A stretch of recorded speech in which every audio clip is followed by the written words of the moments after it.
Welcome everyone to another Sunday Satsang. We're trying a different microphone today. If you can just let me know you can hear me okay. I'm gonna make sure this is working. Great, thank you.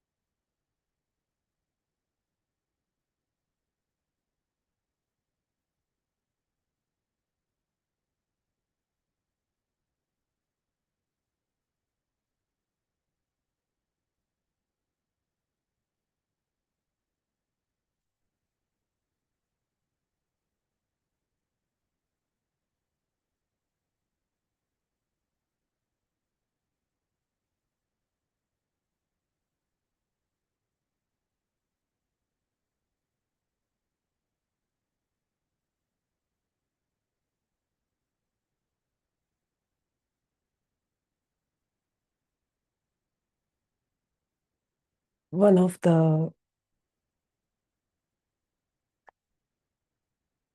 descriptions of self-realization or the deliverance of self-realization is expressed in the terms of end of duality. And when we hear that end of duality, one may wonder, what does that mean? Or end of separation, does that mean that everything that is perceived and from where it's perceived is always experienced as not two experientially?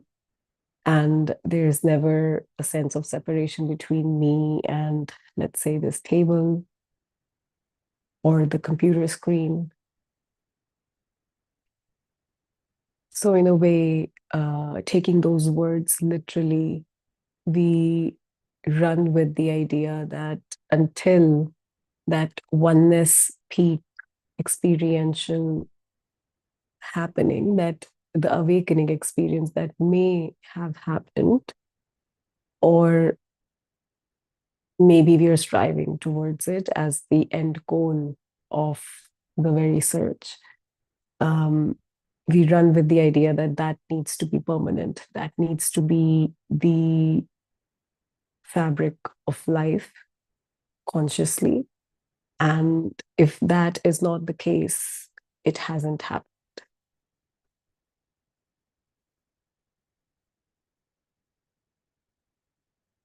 And I want to propose a different outlook to that phrase, the end of duality, the end of separation. What does that really translate into when we look into our own daily life experience?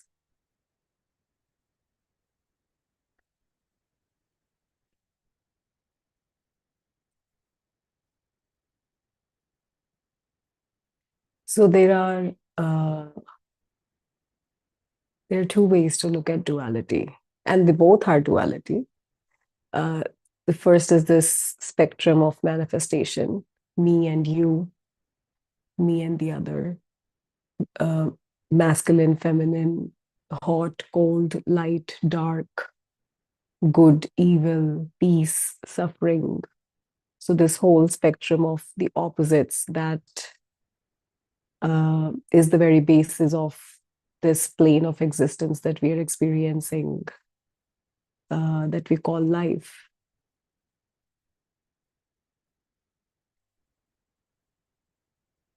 And duality can also be seen as an inner conflict in the sense, the gap between what is and what it needs to be or what it should be according to our system that has been built in a way over time inevitably so, to judge, to reject, to manipulate, to suppress, to excite, whatever may be arising.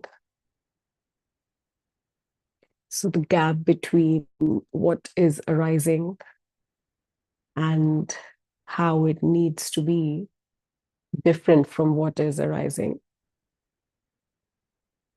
that gap in itself is that duality where something is not okay with what is here.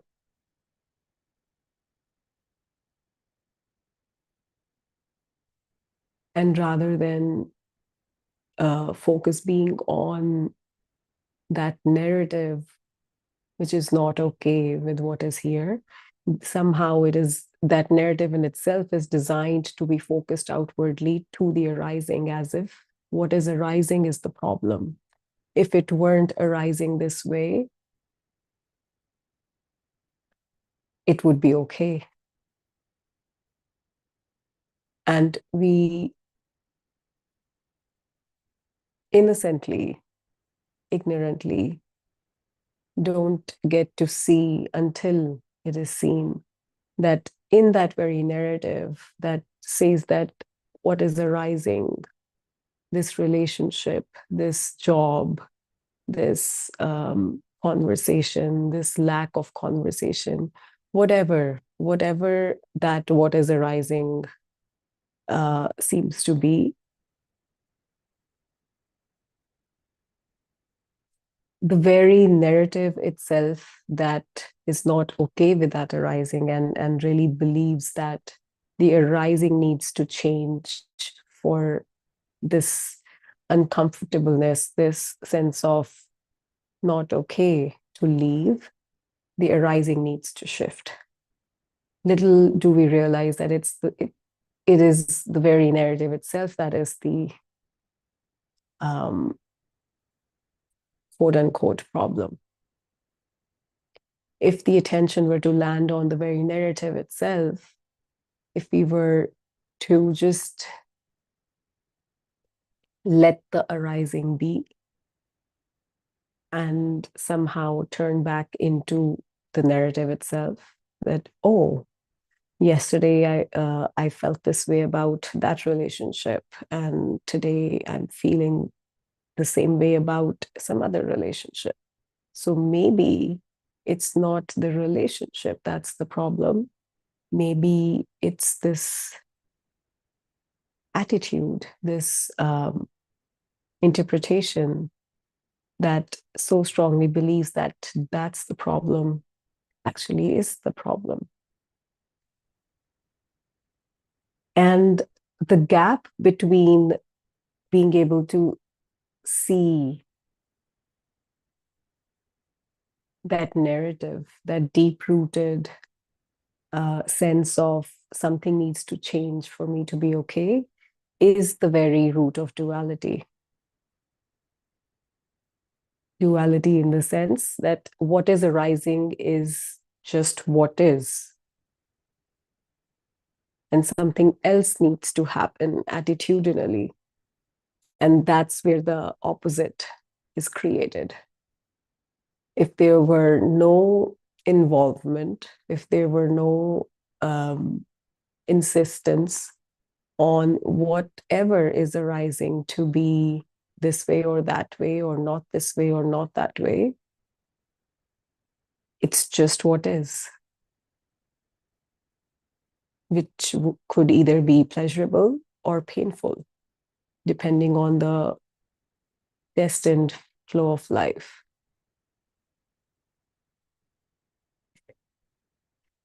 It's that very involvement that is in duality, is in opposition to what is arising.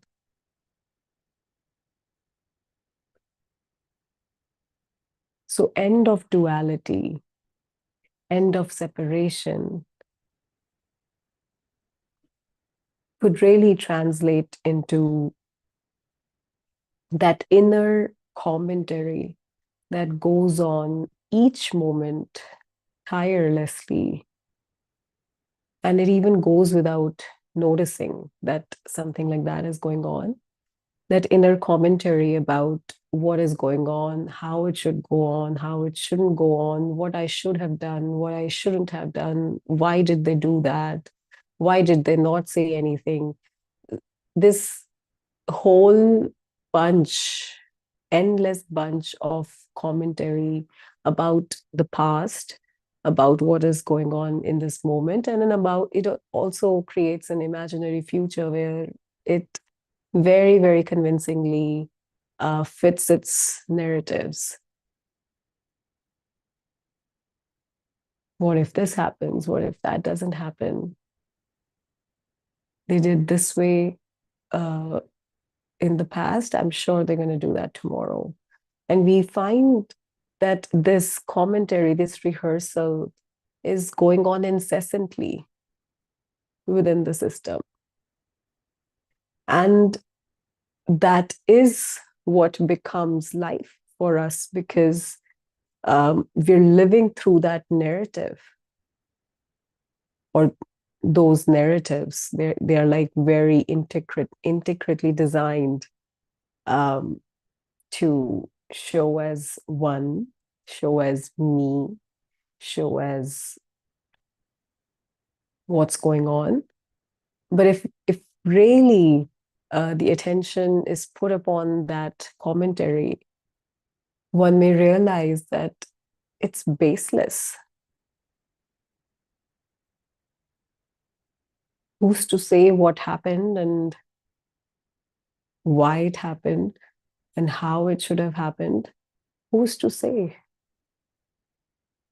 And just this relative practical questioning of our own thought processes can have the power of breaking through the facade that is taken to be what life is and can open up the possibility of really being able to recognize what actually life is, which is behind and beyond these narratives. Always here, exactly as it is.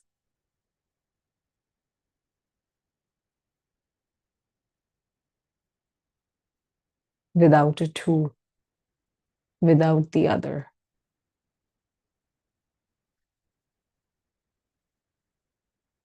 And in that, we can say that life can be experienced directly and not through this prism mechanism of thoughts and interpretations and shoulds and shouldn'ts and judgments.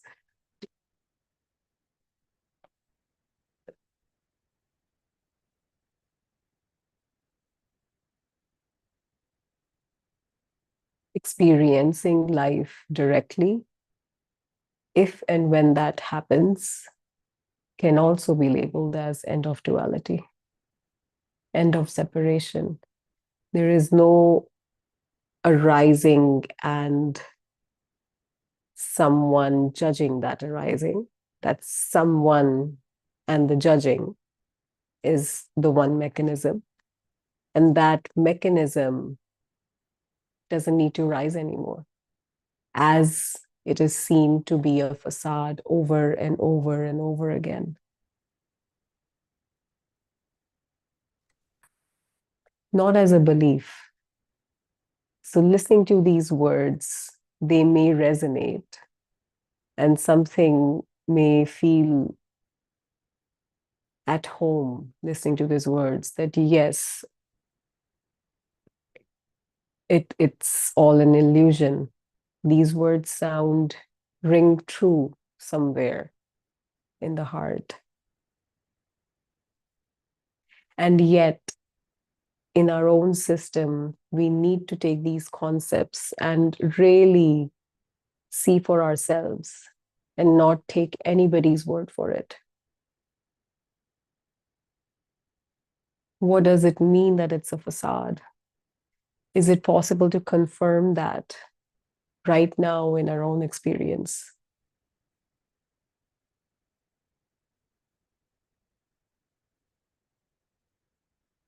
Is it possible to see that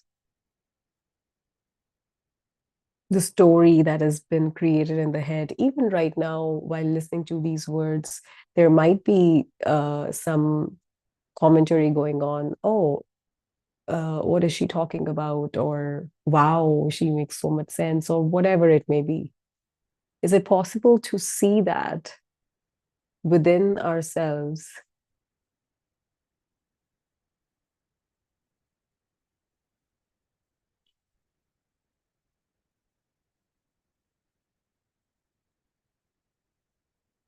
in the very seeing of that commentary, the unreality of that narrative is revealed for our own self?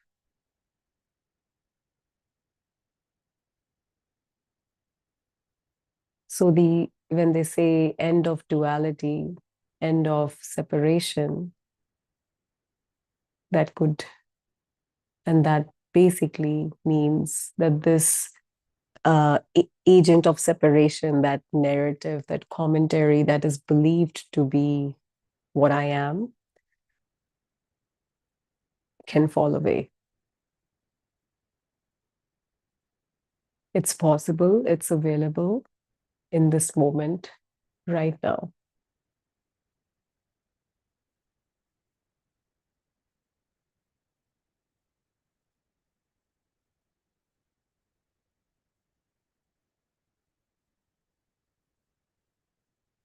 There is no one living life.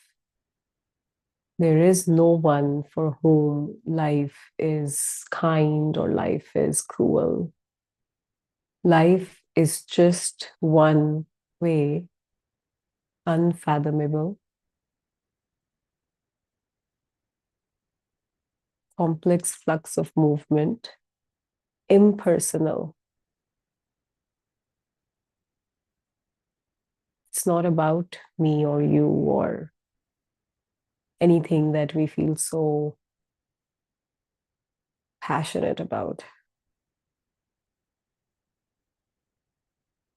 It is possible to see that even the things that we identify with or feel passionate about are within the flow of life exactly as designed. They are experienced exactly as designed to be experienced within my system. So my system is designed to take and perceive and understand things as it does.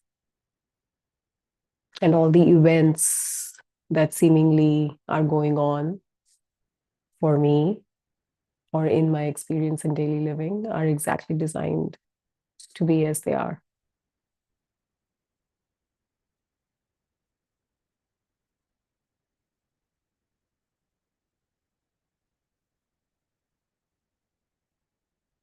And to the one who wants to do life, who wants to control life, who wants to change life, this concept could be very restricting. But the one who's already tired of it is like, even if it is not confirmed experientially, something in the system may go and like, I hope it's this way.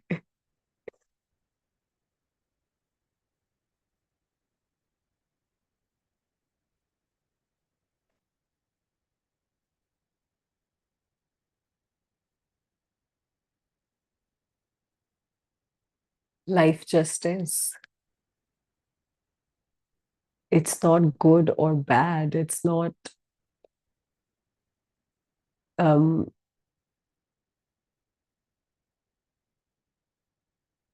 it's not colored with our personal um, attributes that we may assign on it. It just is. The same event may mean something for me and something totally different for someone else, just based on their on our systems, because we're differently designed as human body mind organisms. One event may register one way here, and that same event may register completely differently for some different system. And that is where difference of opinion comes in.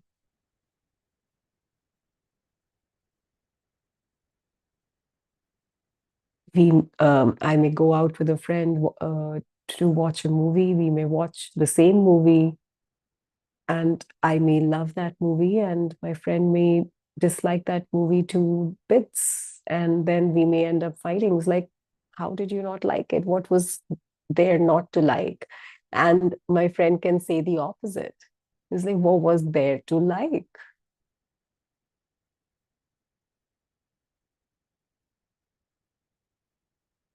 If we realize that our systems are based on our genes and up to date conditioning, the environmental conditioning that is bombarded and designing us and updating the system in each and every moment, it is impossible to feel the same way about everything.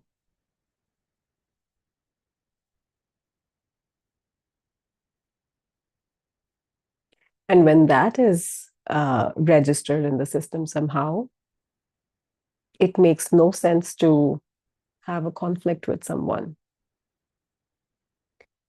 It becomes very natural to agree to disagree because it is realized and recognized that where the other person's coming from is their genes and up to date conditioning, and where I'm coming from is my genes and up to date conditioning. Nothing personal going on here. It's how they see it, and it's how I see it, and they don't have to match. It actually would be a miracle if it matches based on the diversity of the design that we both are.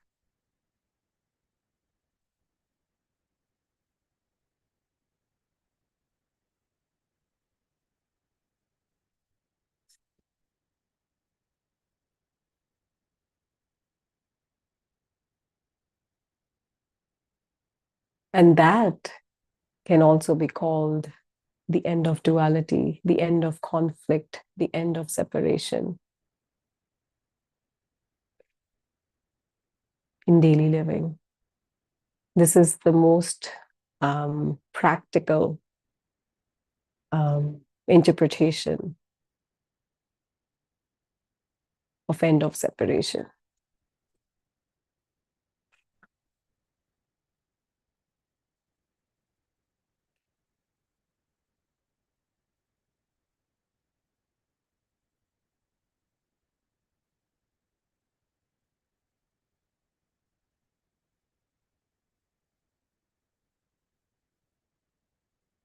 And by, as the understanding assimilates within the system, it doesn't remain a fight anymore. I'm not against someone or something. I can still believe in certain things and still support certain ideas and have my opinions against some other ideas based on how I see different things. And yet, I'm not at fight with the ones who don't believe what I believe.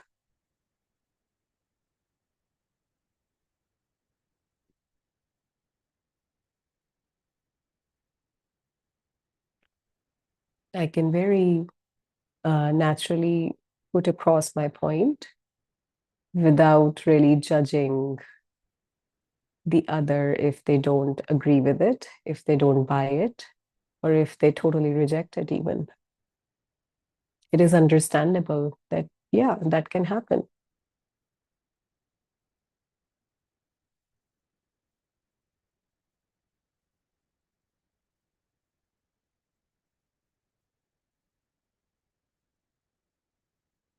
And it is this dissolution of polarity within that needs to be right, or that needs to be heard, or that needs to be accepted by the other.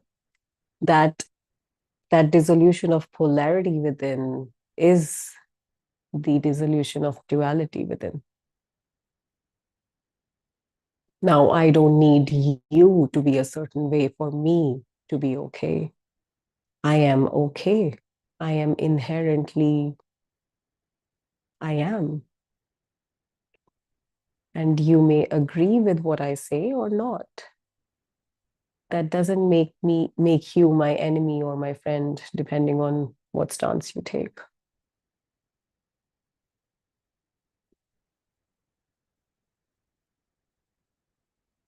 And we can still agree to go our own ways without really turning into enemies.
So, in this moment, in daily living, maybe when we realize that we're doing something, um, let's say we decide on going out for lunch with a friend, and we may find there is this inner commentary that goes on where either it's judging or encouraging or trying to manipulate. So I get a message from my friend, and then I'm thinking about, oh, what are my plans tomorrow? Or do I even want to hang out with someone tomorrow? And let's say I feel tired, or I feel like I don't know if I want to go out tomorrow. And yet there might be this voice that may say, oh, but uh, if you say no, then they will not ask you again and your friendship will suffer. And then because of that voice, I may say yes, even though initially checking into the system, the body feels tired and it may not want to socialize or go out for that matter. So rather than even acknowledging, let alone honoring that what is, that voice that tells, oh, but you should go because you said no the previous time, and if you say no again, your friendship will suffer. And without even listening or acknowledging what the system wants, because if we really could disregard that voice, or maybe there is some value to it, we do value the friendship and we don't want it to go sideways, so we can consider the voice, but that voice makes it feel like, oh, you have to say yes, there is no other option, because then the friendship would suffer. But then if there is a possibility to take whatever value that voice has and then check into the system and see, well, you know what, I don't feel like going out, so maybe there is a solution. maybe we can ask the friend if they would like to come over and just hang out and maybe order food from outside or whatever, however we want to plan it out. Or we may sincerely apologize and say, how about 4 days later? And I'm really tired and my body needs rest, and I appreciate if you'd understand. So there are many possibilities in navigating a situation if that urgent voice that makes it feel like, oh, you're doomed. If you don't do this, you're doomed. If that voice somehow can be seen as just a vulnerable inner voice that is not true, a more rational, a more wise, and even a more compassionate, less fearful part of our system can start to flower and function.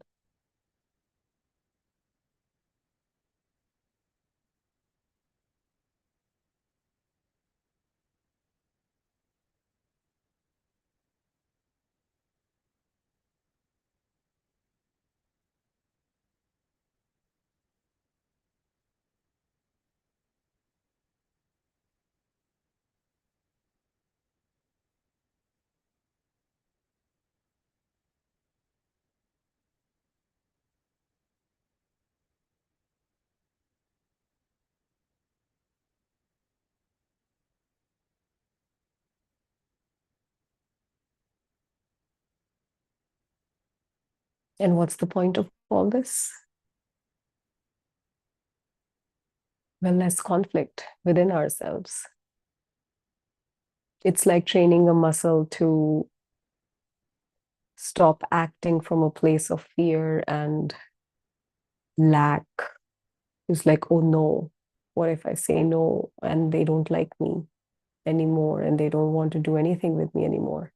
So that voice already is coming from a place of lack, which is coming from a place of believing that I need this friendship in order for me to be happy, for me to be okay, which is that very sense of personal doership and attachment to outcome. It is attached to the outcome of that friendship being okay for it to be okay. And that is the root of the suffering mechanism. And it becomes very enlightening when we get to see in very little ways, so many ways that this belief operates in our daily life, how it is really where we are living from.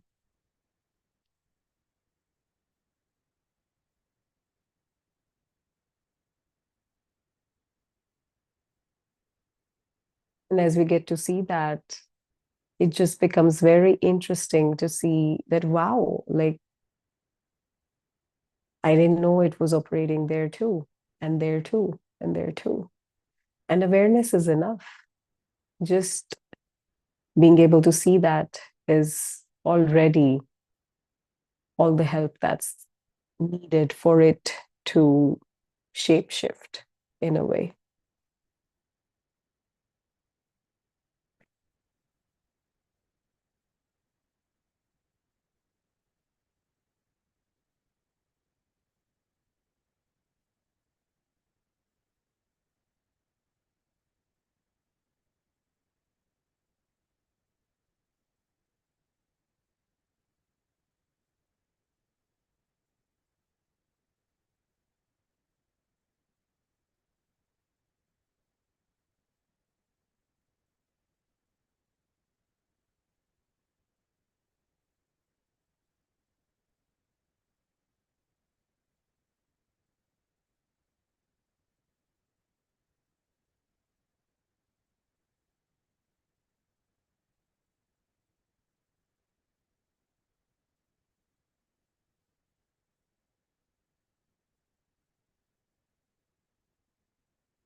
So end of duality is not an experiential perception of the non-separation of everything that may dawn upon us in a oneness peak experience. It's not a permanent living from there. End of duality is just end of suffering.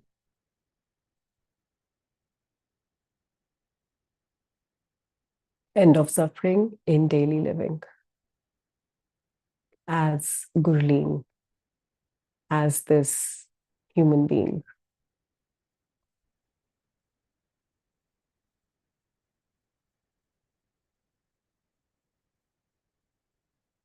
That is what is available, possible, already the case actually. Just a matter of destiny unfolding in a way where it is recognized to be so.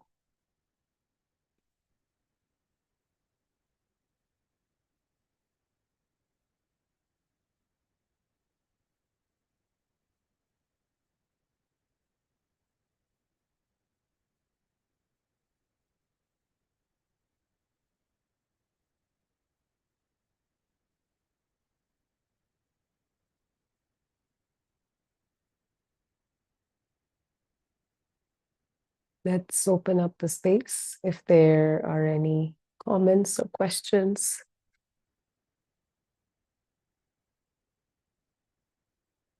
We have Raj.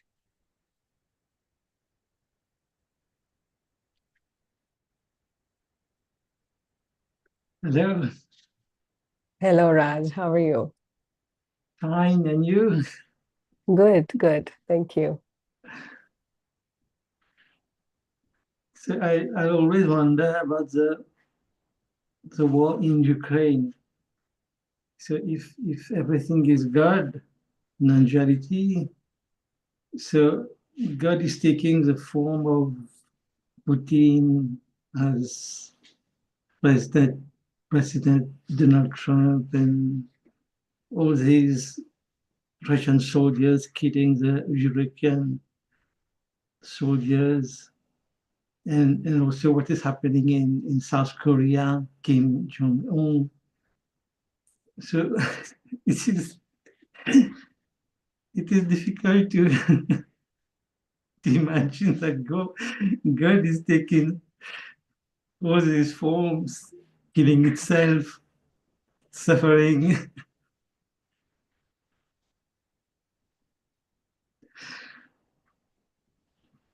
It would be even more difficult to imagine that there is something else other than God taking that form. Who else is there? No one. The it becomes difficult to fathom this Yeah, because we believe God to be all good. yeah. And that's our human idea of what good means and what bad means. So, however painful and challenging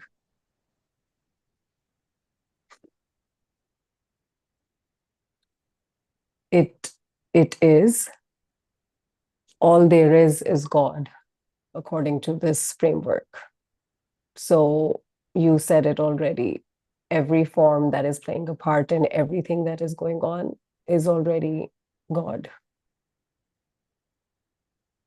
God's will playing as destined, and we as humans are living with it, through it, in it. However, we are destined to be as a part of it. So we are fortunate that we have the capacity of sitting here in our safe homes and just talking about it. Yeah.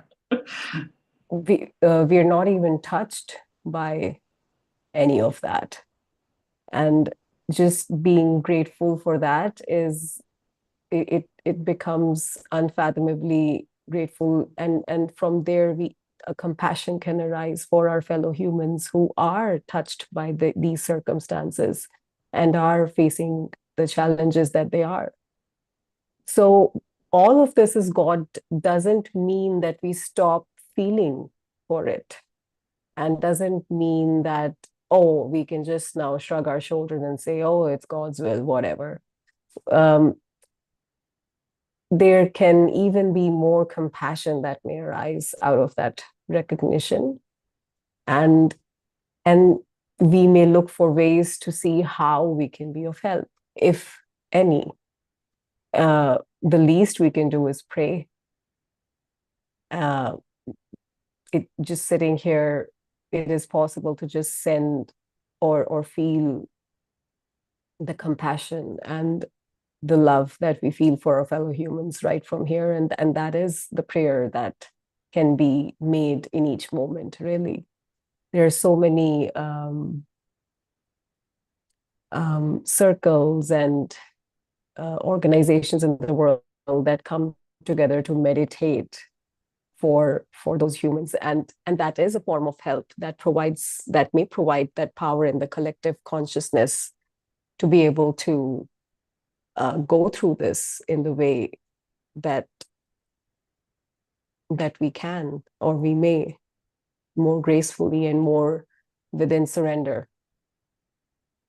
And yet there are many other ways to help, whether that's financially or however, through supporting a protest, or helping with the lobbying, or there are many, many things that are going on, and whatever feels called within ourselves to take an action with. This understanding that all this is all God playing with itself doesn't mean that we are not God feeling like doing something about it. So that is also God's will, and there can be less resistance to taking action with this understanding, even rather than just shrugging our shoulders and saying, oh, there's nothing to do. No, that's not true.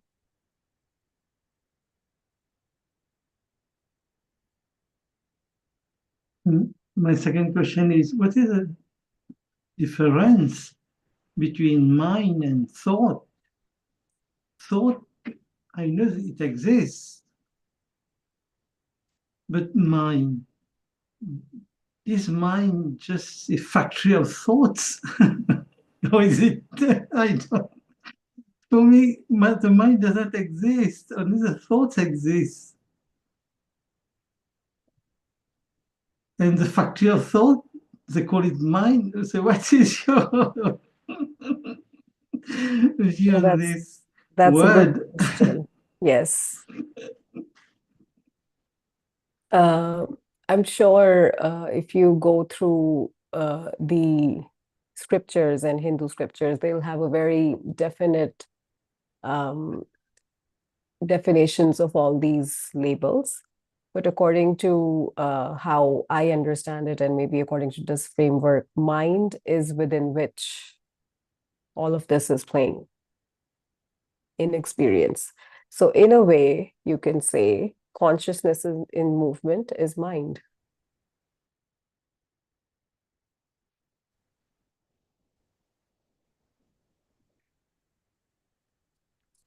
And mind is the ground in which thoughts, emotions, feelings are playing.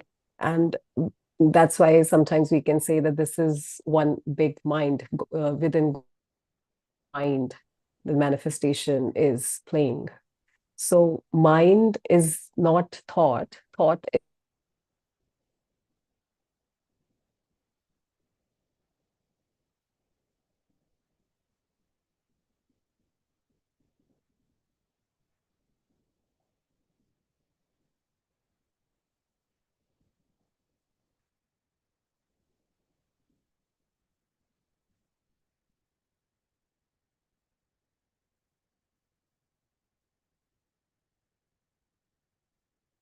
sorry about that. Is Raj still here? Yeah, there Yeah, he yeah. is.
Hi, Raj.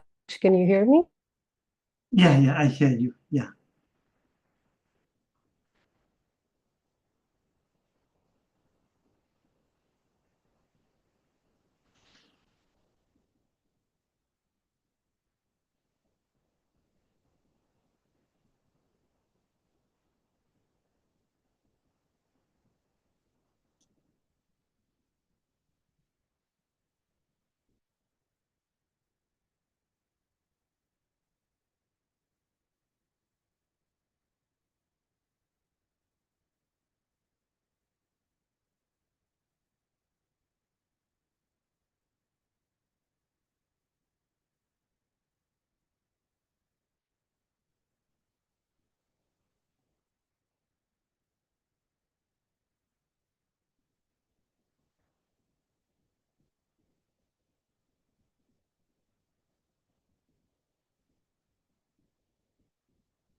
Hi, Raj. Can you hear me now?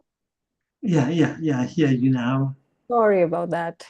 Our Wi-Fi here loves to act up.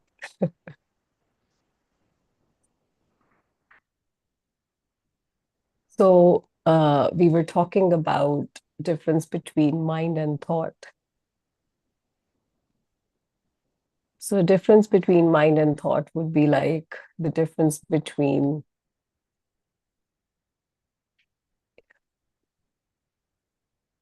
I'm trying to find an analogy here, but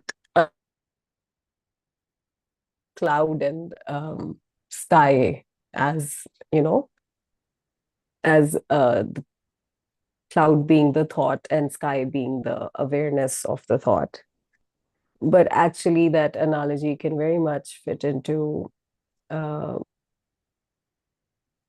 thought and mind. So the cloud being the thought and the sky being the mind, within which the cloud appears, plays out, and disappears or morphs into something else. So, in a way, then a more valid question would be, what is the difference between mind and awareness? Yeah, yeah, So, awareness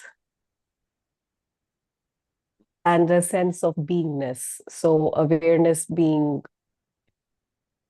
just naturally aware of whatever is, and a sense of beingness are the two facets of that impersonal, formless sense of I am. And now one may say that is the mind within that, or is that the mind? So you may hear me interchangeably changing those labels. So mind is within which life is playing. So mind, you can call mind as Maya, right? And Maya is life, and Maya is illusion. Life is an illusion, and that is what mind is. Thought is just an arising, an agent of of a way of interpreting life by this human being. So there is, I can relate to life from totally a place of thought, which is an arising in mind, or there is a possibility of the content of thoughts changing. So the perception of life, if it's happening through thoughts, can also shift with that. Or there is a possibility for thoughts to completely fall away, which we may call a nirvikalpa samadhi, or a samadhi state where there are no thoughts. But all of that is playing within the mind.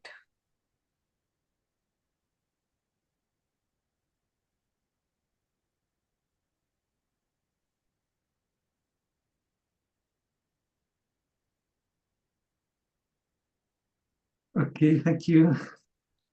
Thank you, Raj. Thank you for your question.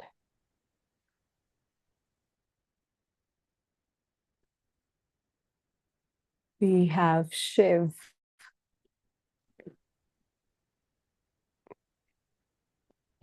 Hello, you can Hello, hear me? Shiv. Yes. Hi, first time I'm talking to you. Okay. Uh, um, like what you were talking about, I don't exactly, I know, suddenly I don't remember what you're talking about exactly, but I could relate to it in this way that throughout the day I've been like trying to assess how well I'm doing on the spiritual path as compared to other people in my sangha, and that becomes another whole. It becomes more of a social thing than a spiritual endeavor, and it also becomes something very worldly in a way. I'm always trying to assess how much I'm doing, how good, how bad, and there are ups and downs in that. Relative to others, am I better off? Am I worse? Sometimes I feel better, sometimes I feel worse off. That those ups and downs, and I don't know. I somehow felt that maybe I should bring this up. And there's been a long time since I've attended satsang, not just with you, with other people also, because they've been kind of not well and other issues. So I was just like, I wanted to take your help. I've been attending a few times, but it never came up. So I thought I'd ask for your help. Thank you. Sure. Thank you, Shiv. Thank you for bringing this up. And it's actually a very valid arising. You're just honest enough to acknowledge it.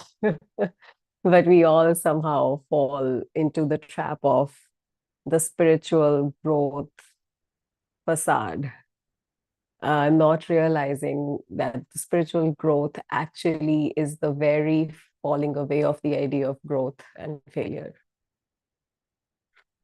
So, since childhood, as human beings, we are trained to, excel, to become better than others, to get better grades, to behave nicer than the neighbor's son or daughter. Look at them, how good they are. You should be that way. So with from the very beginning, even before we have the power of rationalizing of what's being taught, we are colored with this tendency to always look out there for approval. So I am only doing okay in comparison to someone else. So, and when it gets to a more insecure place, then I am only doing okay in comparison to someone else not doing okay. So that is a more insecure version of that tendency. But otherwise, even in healthier forms, I still find myself doing okay or not doing okay in comparison to how others are doing or what others are saying about me. So just based on that, when the spiritual search starts, when it genuinely starts, it doesn't include all of that. It genuinely um, comes up within us with a recognition that all of this is, it just doesn't make sense anymore. There is something more to life, and I want to find it. I want to find what this is about. So that is really how it starts, from a very innocent place where it doesn't care whether anybody knows about it, what anybody's saying about it. Is just a very genuine, childlike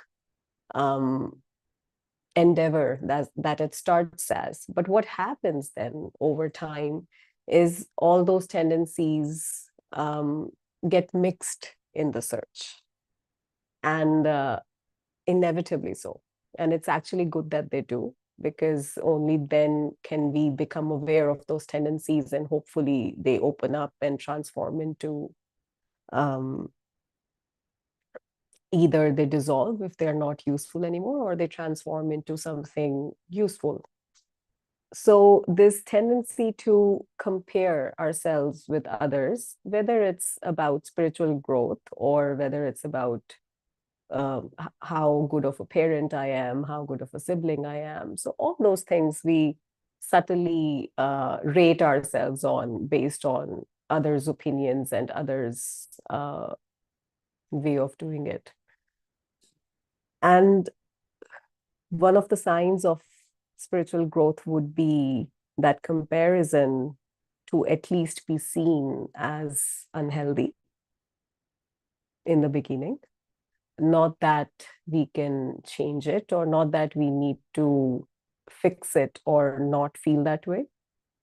Because if it arises, let's say, the sense of comparison, and if I find myself being hard on myself about it, it's like, look at this, I'm doing this again.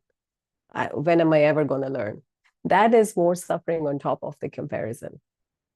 So is it possible that when comparison arises, if it becomes visible that, oh, look, I'm comparing again? And can I just leave it at that? There's no need to judge it. There's no need to fix it. There's no need to even go with it. And inevitably, something may happen. Like, even just for one moment, it might be possible to just let it be as it is.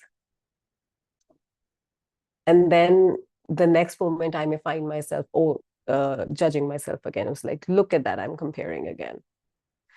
And that's okay. That's okay too. A sign of a spiritual growth would be that sense of okayness, which may kick in and at any point of the process within ourselves, no matter what is happening within ourselves. So is it possible to just be okay with the judgment that we pass on ourselves when we see ourselves comparing? The very fact that we are aware that this is not spiritual, to be comparing ourselves with others, is already a big shift. Because there was a time when I was might be engrossed in comparing. Look, I can meditate 2 hours a day. I can chant 100,000 mantras in these many hours. Look at you. So there was a time maybe when I was fully identified by that. And now there is already some space within that. And there is an awareness that, oh, like, that's not what it's about. How is it different than owning a better car or having a bigger house? And it's just that same tendency. So it's already grace that we are able to feel off with comparison. So that feeling off will be the motivation to not be interested in it as it comes up again and again. And as our interest falls off, its food is cut off. So it is bound to stop arising with time. Like, there are all these practices also that I've been told about, and I sometimes wonder if I were to just sit and chant all day or do the self-inquiry, any practice for that matter, then maybe that would be a way to progress beyond this comparison. I won't have time to compare. Like, I'd be more, my focus would be towards something else. But what you're suggesting is somewhat different from that, because I'm guessing you're saying that just fuels that same desire to better myself, I guess. Are you saying that, like, if I were to just decide to do more of practices so that I don't spend time on comparison, that would again, am I making sense? Yes. That's a very valid question. It may or may not. There is a time to train our focus to shift from what feels unhealthy to something else which is healthier than what our focus is trained to be on. There is a time for that. And there is a time to just understand that life is unfolding the way it is unfolding. And first of all, it's realizing that comparison is just an arising as, let's say, self-inquiry. So there is no me here deciding to compare or not to compare. And likewise, there is no me here deciding to do self-inquiry or to chant. I may sit and dedicate myself that, okay, 1 hour, I'm just going to sit and chant. And that whole 1 hour, I may be comparing, pretending to chant. And some other time where I may not even intend to chant, and I may find that my whole awareness is just immersed blissfully in a mantra. So according to this framework, according to what we talk about here, is the first point is to realize and to really ask oneself in the spiritual search, believe, like understanding that we are here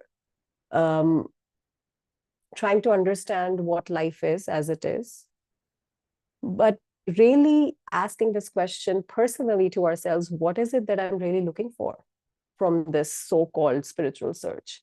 Am I looking to be all loving, to be all compassionate all the time? To what am I really looking for as an end goal? So is it that I'm looking for end of comparison? Is that what I'm really looking for? That if the comparison ends, I'll be happy, or the search will be over? But what is it exactly that I'm looking for the search to be over? And That's also, that answer keeps changing. Like there was one point when I wanted just suffering to be over with. And there was a phase when I didn't suffer for quite some time. Now and then off, like it'll be an on and off thing, but nothing that serious. But then my teacher started taking me more towards Christianity and about more of the traditional religions, where there is more stress on finding God and willing to accept suffering, even if it has to come in that process. And all these, I watched this TV series called The Chosen about Jesus's life, and Jesus is as an incarnation of God, the example he set for us, how much suffering he took up, and how in modern day spirituality seems to be about avoiding suffering, whereas I don't know what his goal was. So maybe to merge with the divine eternal life, yes. And sometimes it's about love also. It's a big hodgepodge. In a way, I don't know where I'm heading, but I'm just following my teachers, and then they just tell me I just follow. It's been good so far following them, and I want to see where it leads. But frankly, I don't know where it will lead. And I think it's in the same attitude that I asked you today. I don't know where you'll take me, but I just wanted to come up. that's really honest of you to that is the case with most of us as seekers, that we really don't know what we're looking for. We may label it as enlightenment or union with God or whatever we label it as, but we really don't know what we're looking for. However, if as a human being, if I really sit back, put my hand on my heart, and really ask myself, what am I really looking for? The answer may come, I'm looking for enlightenment, let's say. And then with that word, if I can ask, why am I looking for enlightenment? What do I think enlightenment will give me that I'm really looking for it? If we really boil down all those answers to a final answer by asking, why am I looking for it? Whatever that answer comes to be. Like, let's say I am looking to be full of love all the time, let's say. Why? Why am I looking for that? So just reverse engineering and coming down to each point, according to this framework, what we are really looking for, whether we realize it or not, is to be happy. Why am I looking for God? To be happy. Why am I looking for end of suffering? To be happy. Now, the question, very relevant question would be then, what does it mean to be happy? Like, what is happiness? So there are two definitions of happiness which we may be introduced with. One of those definitions is what we live by. So all of us are living to feel good, to feel pleasure in life. According to this framework, the flow of life can either be pleasure or pain, right? Life is designed to be either pleasure or pain. So what we are looking for in life, what we are trained to look for, is for pleasure, pleasure, pleasure, pleasure, pleasure. So one of the ways of looking at happiness is pleasure. So where we equate happiness and pleasure to be the same thing. Now, if we really take happiness to be pleasure, it is not available on an unbroken basis, because the very fabric of life is designed to be pleasure and pain. And many times pain, maybe sometimes pleasure, depending on how our life is designed, what we have in our bag. So that version of happiness, if we call that happiness, the pleasure being happiness, that is not available on an unbroken basis. So what is it that is really available to me at an unbroken, continuous basis? The happiness that is available to me at an unbroken, continuous basis, practically speaking, is continuous and unbroken peace of mind in daily living, according to this framework, which is the falling away of suffering. So now, what is peace of mind? Peace of mind is not an active state of being at peace all the time. That is pleasure, which will come and go. So peace of mind is just the falling away of suffering. Now, when you use the word suffering in terms to other frameworks, pain and suffering in this framework are different. So the fabric of life can be pleasurable or painful, and suffering is the attitude to the flow of life. So in this framework, the suffering is the uncomfortableness with oneself, with the other, or with the flow of life. So how we started this conversation in the beginning, when we talked about duality being the interpretation or the commentary that goes on about what is arising. So that commentary can be called the attitude. So that attitude can be of suffering or can be of peace of mind. So what is available to me on a continuous, unbroken basis as happiness is the continuous falling away of the attitude of suffering, which is, so now what is suffering? Generally speaking, it is the sense of uncomfortableness with oneself. It boils down to that. However, practically speaking, in this framework, Ramesh and Roger have really put it very, very beautifully. And if we run with that concept and confirm it for ourselves, it can really open up many things practically in our daily living to show where suffering exists. And suffering in this framework is not the ego, first of all. It's not about being a separate human being. That is not the root of suffering. The root of suffering is the sense of personal doership. So belief in the sense of personal doership, that I am the doer, you are the doer, and the belief in the attachment to outcome. What that means is that life needs to be a certain way for me to be happy, which is, again, life needs to be pleasure, pleasure, pleasure, pleasure. And if there is pain, then something's wrong.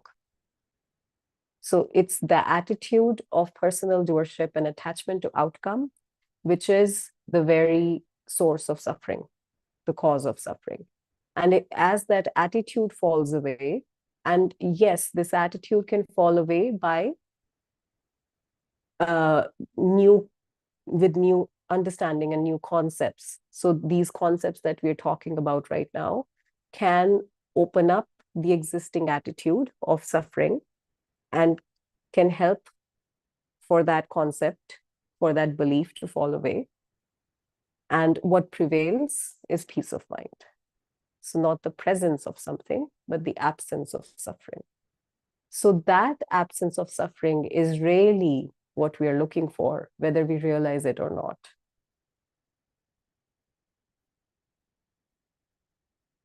So what am I looking for? It's all our own answer. So I would still recommend, if you feel called towards it, just sitting with yourself comfortably and just really honestly asking yourselves, like, you know what, Shiv, what am I in this for? Why not just forget about it and move on with life? There's something that I'm looking for. And what is that? Once that is clear, and if that can be put on the pedestal of the search, a lot of distractions can fall away. And the path can become really, and then maybe it's not even this framework that is needed. Maybe it's something else. But at least with that clarity of what I'm looking for, with that clarity, we can really be one-pointed towards whatever it is the seeking seems to be about. And again, realizing that I'm not the doer. So I don't need to do this. You don't need to go back, sit and do this for yourself. Just this concept being shared with you and your system receiving this concept, an interest may arise. You may feel like sitting and thinking about it. And you may let it happen, or you may find a distraction, or you may get a phone call, or a doorbell may ring. So you don't know what's going to happen. However, this understanding that it's not my job to figure this out. There was this verse by Rumi where he says, the one who brought me here will take me home. So that's really it.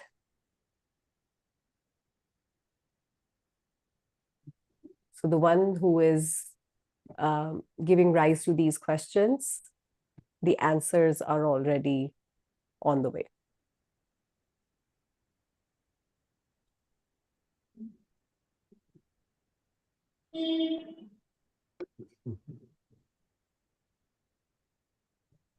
Kind of get it, kind of don't, but in a way, you're not suggesting anything to do, but it is a kind of surrender, I guess. You just trust it brought me here, so it will take me wherever I have to go, even though I don't know the destination also. It's been just trust. Thank you. Yeah, you're very welcome, Shiv, and thank you for sharing. It takes a lot of honesty and awareness to realize that, oh, I am not so spiritual after all. What to do?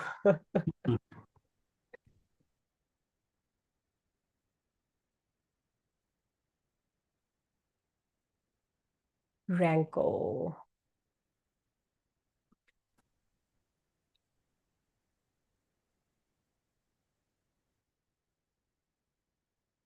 Hi, Rolene. Hey, Ranko, how are you?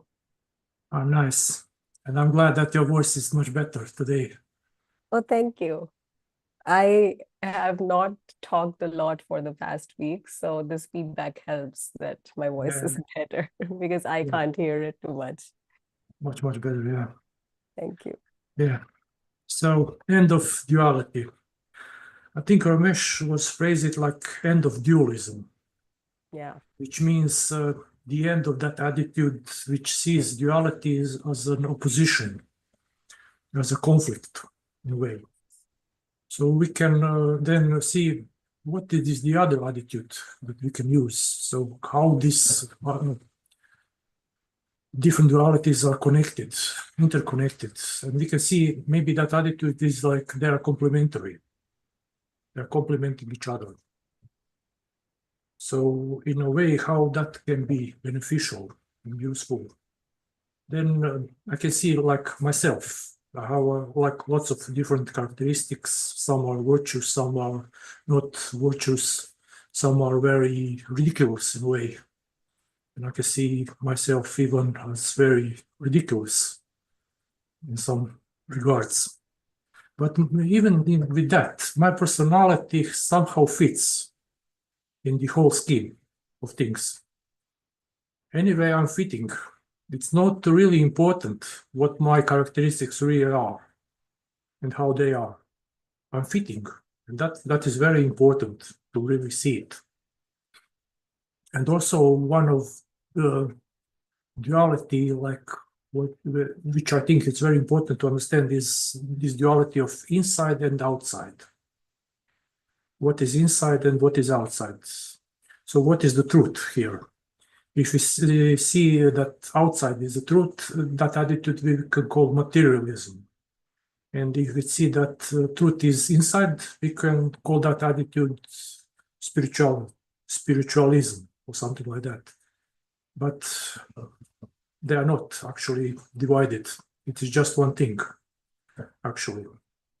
That is also very important. So it's again about attitude. And if we have that attitude, so there is no other choice but to have this narrative in our head. What is the past? What is the future? How past will be? How future will be? It's inevitable. It can't be any other way. But if we see the other way, that we are just complementary, that we are part of the whole thing, that we are just rising in consciousness. And then we can see that even our traits, even that if we are seeing ourselves like ridiculous, it's not a really big deal. We can laugh at that.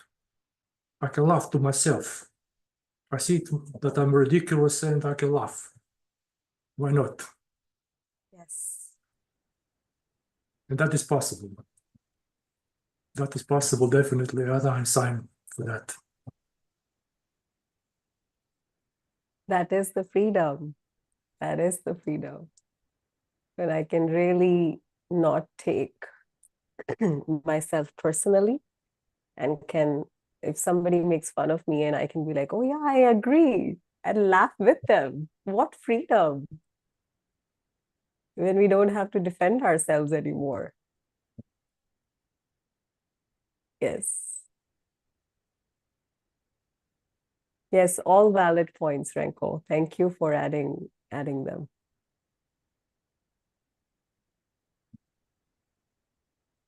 Thank you. You're sharing. Thank you, Renko. My pleasure.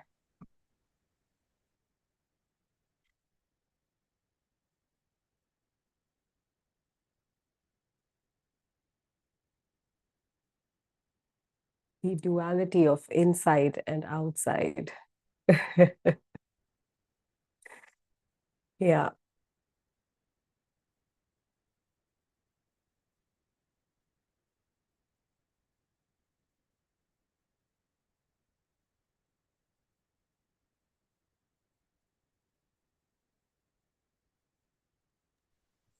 Hello. Hi.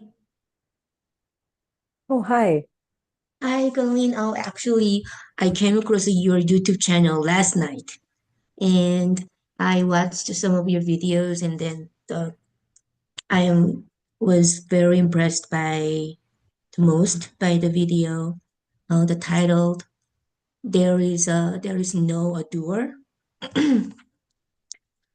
Actually, I am kind of like a domestic victim. I was abused by my so-called parents and sibling and whole life, and I was severely depressed the whole time because of that. And so it means that there is a no doer. So it means I'm always thinking about the non-duality and also crimes, like violent crimes, um, especially the crimes that happened in family, mostly the parents to the children. So there is a no doer, it means that there are no perpetrators and no victims, right? No perpetrators, no victims. It means that there's no doer. So there is no one. There is no one who's treat me like violently. There's no victim. That's is it right? That is definitely a way of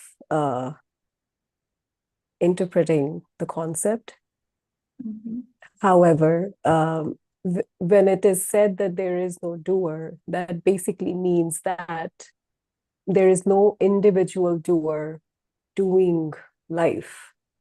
So what that means is that the perpetuator, being the perpetuator, was designed by life with all their beliefs and anger and all those all those motivations that created the design of the perpetuator to do the abuse in this scenario. And but individually there is no doer, because all of us are designed by life based on our genes, which is the sperm and egg that came together to create this body mind organism, and the environmental conditioning which goes on in each and every moment. So there is no doer would not really mean that there is no perpetuator and there is no victim. There is no doer could mean that the perpetuator themselves are not the doer of their deeds, and the victim themselves are not. So there's nothing wrong with me. That's something that I got the abuse. So being a victim, it's not my doing to attract it or to lead to that scenario. And the perpetuator themselves also was designed by life in a way that they couldn't help but just be the way that they were in that certain moment. Yeah, but I mean, but in society, on the society level, the society still, we do hold them accountable, right? But Yes. so fundamentally, deeply fundamentally, we just cannot blame them. We cannot blame the perpetrators. We cannot blame murderers. And also, I so-called like as a victim, I really don't have to feel like victimized, ashamed, or whatever emotions. I really don't have to, and I don't know. But still, it appears he is the one or she is the one who is who was abusing me. He did some specific behavior and words, but but still feels it is unfair because I always thought, why me? Why I was born into this pathologically, clinically and pathologically violent and family. Why? What did I do? Because I didn't do anything. The only thing I did was just just happened to be born into the family, and the whole family. I was the youngest, and maybe the weakest and the most vulnerable. That is why I was the target. I was the easiest target. I thought that I was looking for the answer. Why me? Why I was born into this family and I did nothing wrong? Did I do something in my past life to them? So that is why I was born into the family, and then that is why they are like a revenge, taking revenge on me. I mean, intellectually, I can understand that there is a no doer. It seems so, yeah, if you think about it. But still, it's very hard to um, still, I don't know what I want. I think I want to still address and announce to the world, to the whole world, that this is what they did to me. They are this kind of persons. They are very bad and wrong, and I was severely victimized. I'm still suffering. What should I do? Do you have any advice to me? I mean, realistically, there is a trauma, so-called trauma, and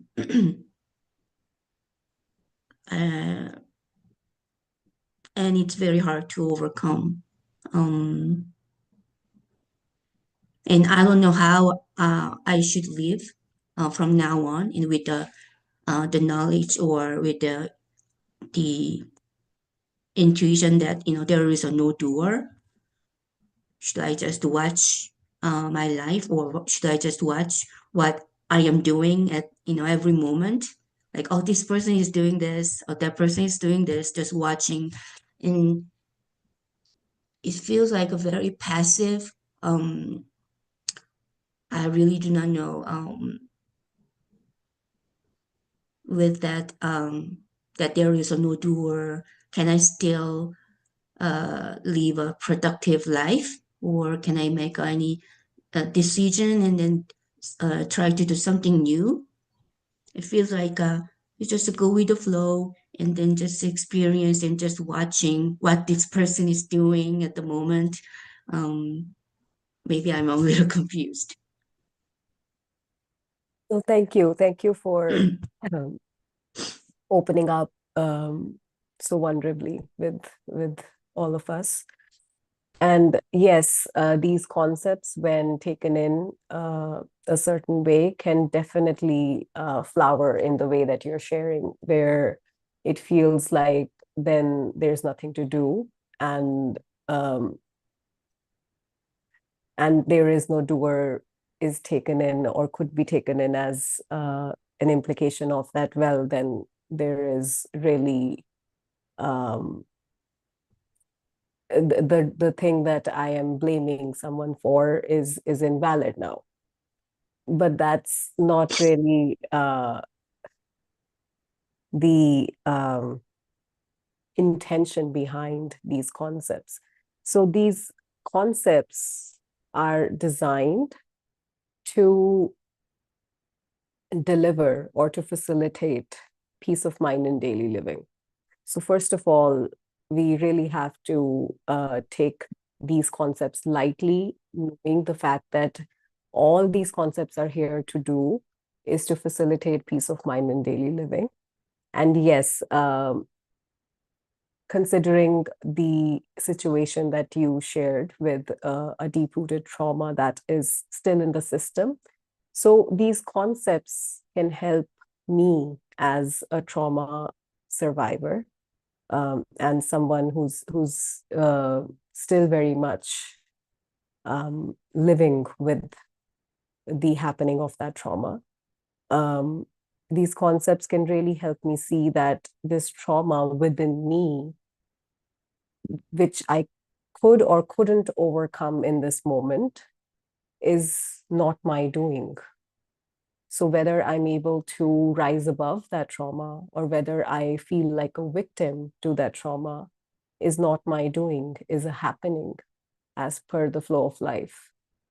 So that additional layer of guilt or shame for not being able to rise above that trauma or traumatic incident, that layer of shame and guilt can fall away,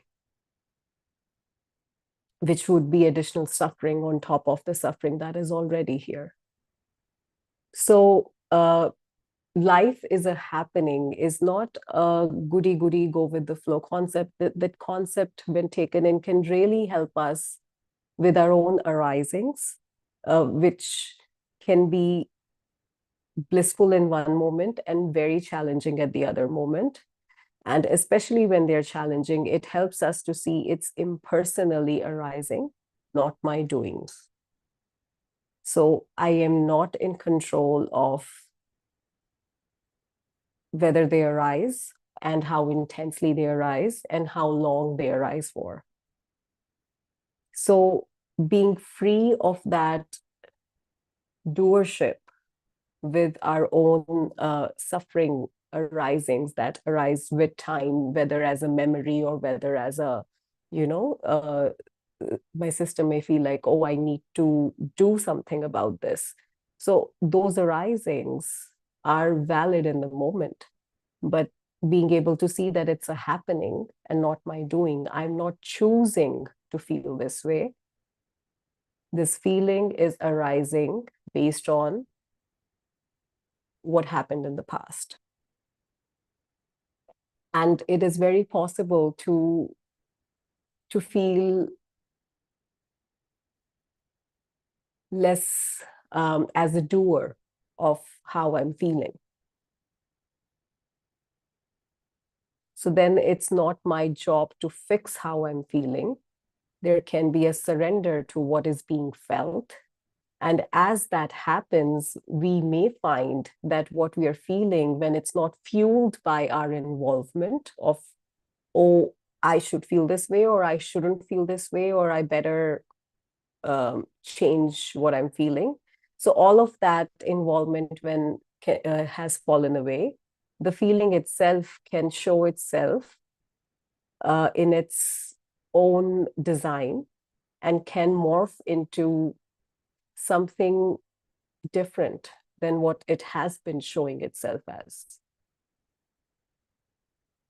So these concepts are not really that, so the perpetuator doesn't need to be seen as a perpetuator because there's no doer.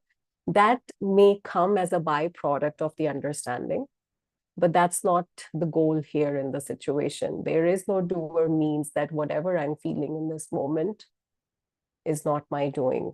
So if I'm suffering, that suffering is not my doing. It was put in place by life. It is being experienced right now, and it may pass. It has passed in the past. It stays for maybe a day, 2 days, a week, but it seems to pass, and then it arises again, maybe in the same way or maybe in a different way. So first of all, it becomes really useful to have this concept to see that whatever I am experiencing in this moment is a happening and not my doing. And with that, we still live our life as we have been living. We still take the same actions, or we still entertain new ideas, and we still talk to authorities or talk to loved ones, or maybe sharing our journey with other survivors, and maybe, so whatever the drive seems to be within the system, we still do that. We are not the doer doesn't mean that we stop doing anything.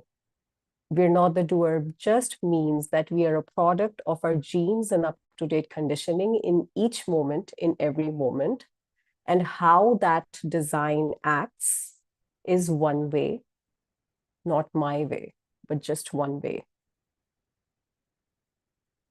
And that understanding may even make our actions a little less tainted by how I should be. So this is how I should talk. This is how I shouldn't talk. This is who I should talk to. So all those things can mellow down, and our decisions and our actions can become more lighter in quality from that place. And new possibilities may arise.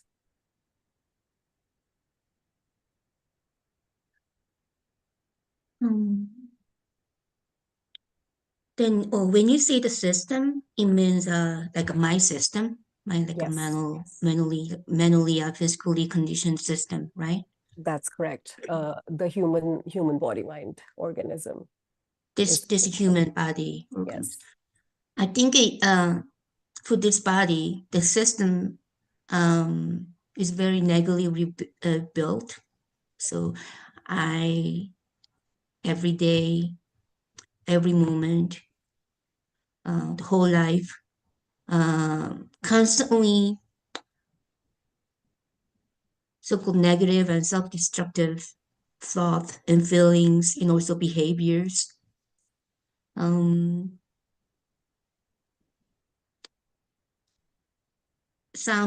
seems like what I can do is just to just watching or observing.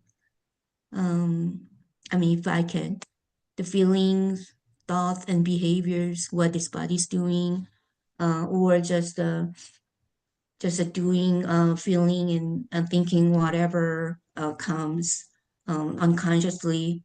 But it is still very painful.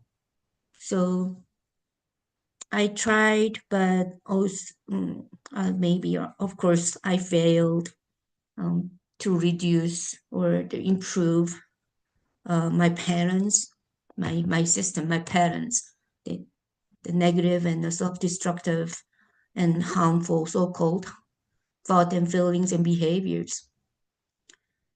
I try to live just a little more productive way, but I failed. I always crept into the old patterns, which is very negative and self-destructive. But if I am not in control of it, what should I do? Am I doomed to be just suffering for the rest of my life? Is there any way that I can have just a little bit of peace of mind? It's very deeply rooted and built, very negative and self-destructive patterns. Already lived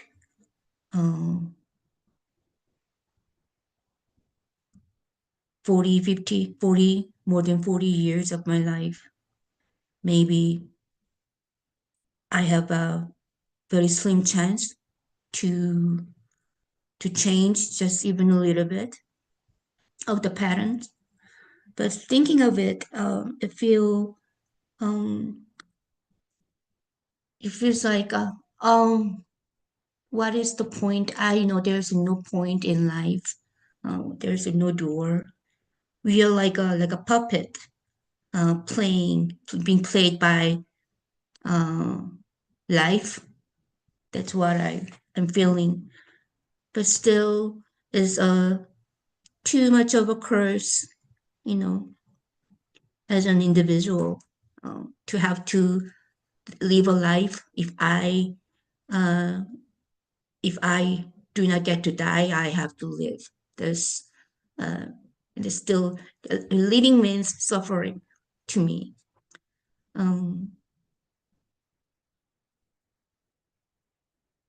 Maybe I still want to change a little bit, just a little bit, these negative patterns. Yes.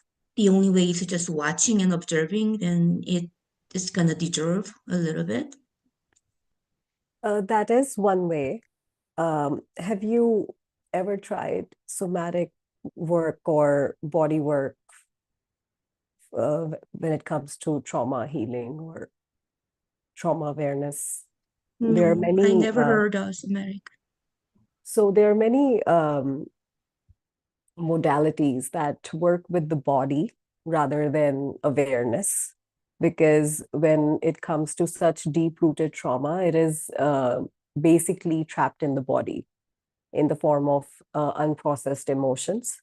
So it might not be a bad place to start, because if we work with the body in a sense that work with grounding ourselves in the body, because with trauma, and again, I'm not talking as an expert at all, but just from the little knowledge that I have gathered over time. So with deep-rooted trauma, what happens is that one of the reactions is that we dissociate from our body, emotionally speaking, psychologically speaking. So body work or nervous system regulation, or there are some very dynamic meditation techniques out there. There are some from Osho. I'm not, I don't think I can recommend any particular modality, but maybe just putting it on YouTube, trauma healing, and then body work for trauma healing. So just with those keywords, maybe see what comes up. And if anything resonates with the system, working with the body might actually be more efficient or more useful when we're trying to change the negative patterns, rather than just trying to, observe and witness, because that has its place. But the purpose of the witnessing is to show the unreality of the trauma. However, that may not result into changing the pattern. So if we're looking into changing the quality of our patterns and our daily life and behaviors, working with the body or shadow work, or is specifically working with the trauma may be useful here. And when it goes hand in hand with non-duality concepts, it may be a very foolproof way to heal oneself and to really be with oneself in the way that we haven't been able to maybe in the past. So, okay, thank you. So dissociation with this body, right? Like I'm not this body, like that. I'm not this body, I'm not this mind. Well, that is what facilitates the witnessing. So I'm not this body, I'm not this mind are the pointers that are used to open up the field of awareness that we really are, within which this body-mind organism plays.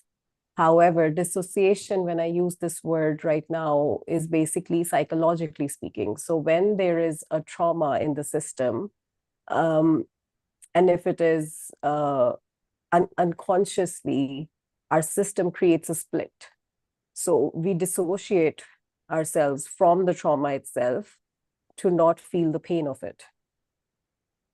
And that is one way of reacting to the trauma as a child or as an infant, even when there is, let's say, as a fetus, when there is trauma with a child. And this is, again, just from the little bit of information that I have about of this field.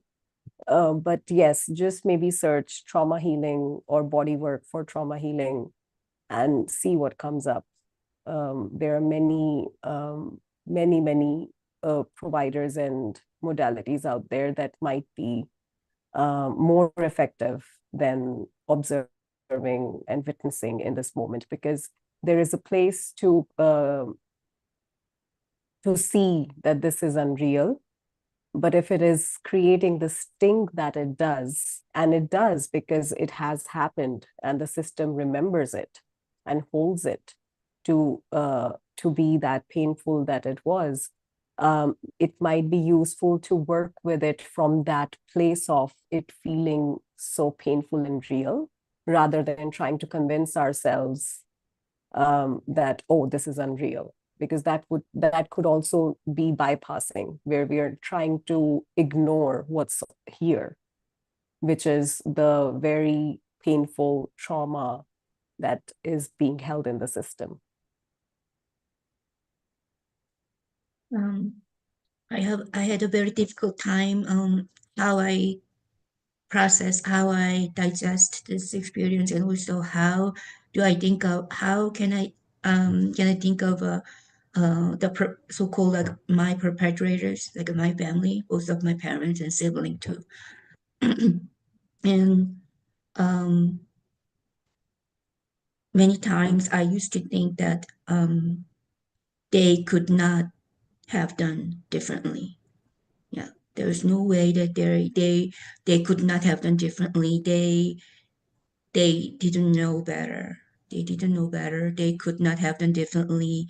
And then they had no choice but to treat me differently. It's just what it is. It just happened. So we all, they did not have any free will as to how to treat me.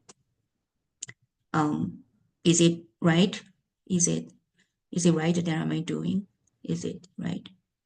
That's absolutely the pinnacle of understanding of this concept, yes. That they couldn't be any different and it couldn't be any different. However, if it still hurts, which it does, we have to acknowledge that, and maybe if there is a drive to work with that, it's definitely not a bad idea to work with our trauma within the body. And I see that Ranko here messaged actually recommending Osho dynamic meditation. So maybe look into that. Renko Yeah. is probably coming from experience with this one.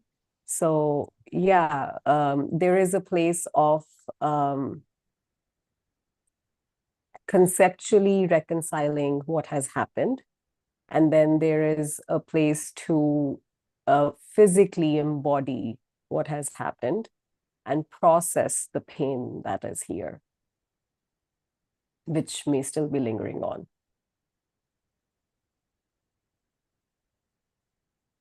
It's like I really want to forgive. I think I cannot forgive them, but I think I can forgive the situation That's where, beautiful. That's yeah, beautiful. that happened. I honestly, I cannot forgive them. It was so horrible that they did to me. It was unbelievable and horrible. Nobody believes it. You know, whenever I say that to any other people, they say I cannot believe it. So I cannot forgive them. But I think like a half of the way, I think I can forgive the situation where the thing happened, including them. So am I right understanding of non-duality? That's I don't already. know how it just feels like a constantly one validation. No, I Just hear forgive you. the situation, yeah, not them. Yeah. And again, according to the concept here, the forgive, there is, you rightly said that you can forgive the situation and including them, which I hear Yeah, as, including them, but not, I cannot forgive them, but I can forgive the situation, including them. Yeah. so that already is mighty free of blame in my hearing of what you're saying. So total peace of mind would be complete end of blame and hatred, which will be a byproduct of really recognizing that there is no doer. There's just life happening through someone, to someone, as an event. However, again, just using that concept to wish wash over our pain is not the intention of this concept. So that's why really being present with our experience and processing it within our body and within our emotional body becomes really important. And maybe at the other end of it, you may find yourself completely free of blame and hatred towards them. And maybe you'll have something different to share. Thank you so much. Thank you so much, Colleen. Thank you so much for sharing. Thank you. I appreciate that.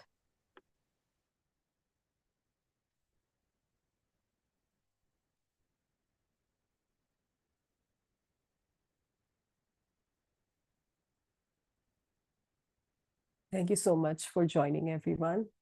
It has been an honor today's talk and sharing concepts with you all. And I'll see you next Sunday, same time, same place. I love you all. Bye for now.